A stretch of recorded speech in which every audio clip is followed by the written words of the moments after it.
হযরত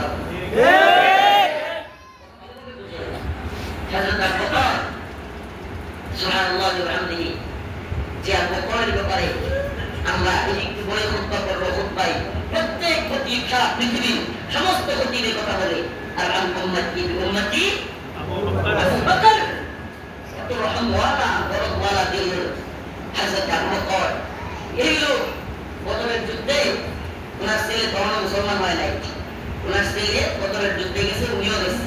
তো যুদ্ধের পরে আইসা আমার ছেলে বলছে, আব্বা আমি তোমার যুদ্ধে দেখছি কিন্তু তোমার নাই ভাই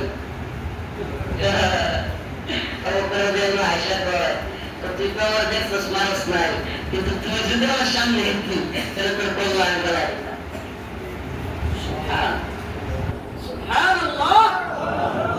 ঈমান।